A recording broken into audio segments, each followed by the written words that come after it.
are starting to prepare for the holidays, and part of those preparations include budgeting for increases in costs and demand of food. Fox 55's Stephen Walker spoke with local food banks on how they're managing those increases to feed people in need. Thanksgiving turkey and Christmas ham.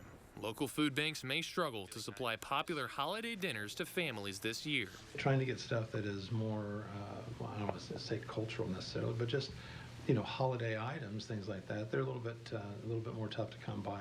Roy Neville is Community Harvest Food Bank's Community Engagement Coordinator. He says this year with shortages and inflation, certain foods are tough to come by. That means offering something else. Sometimes you just can't have what you want. You got to be able to do with what you got. And we've learned that here. Associated Church's financial director Gary Polk says it's not just increases in price making the holidays difficult. This year, he's seen a large increase of people in need.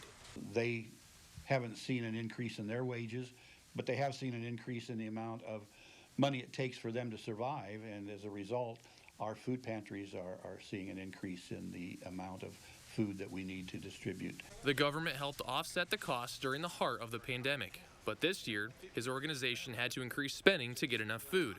He says if it gets worse, they'll have to start borrowing from the foundation.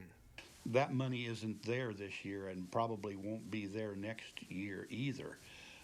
So we're kind of behind the eight ball trying to scratch our heads. Where are we going to get it? Polk and Neville say they're going to do what's necessary to feed those in need. For Neville, that means getting a little creative.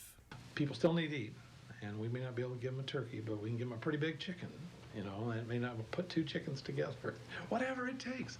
Whatever it takes to make sure everyone enjoys the holidays, Neville is willing to do it. We just want to do whatever we can to help people to enjoy what we know is a great time for family and friends to get together. In Fort Wayne, Stephen Walker, Fox 55 News. Community Harvest and Associated Churches are now accepting cash and food donations for the holidays. If you'd like to help out, we have more information on this story on our website, WFFT.com.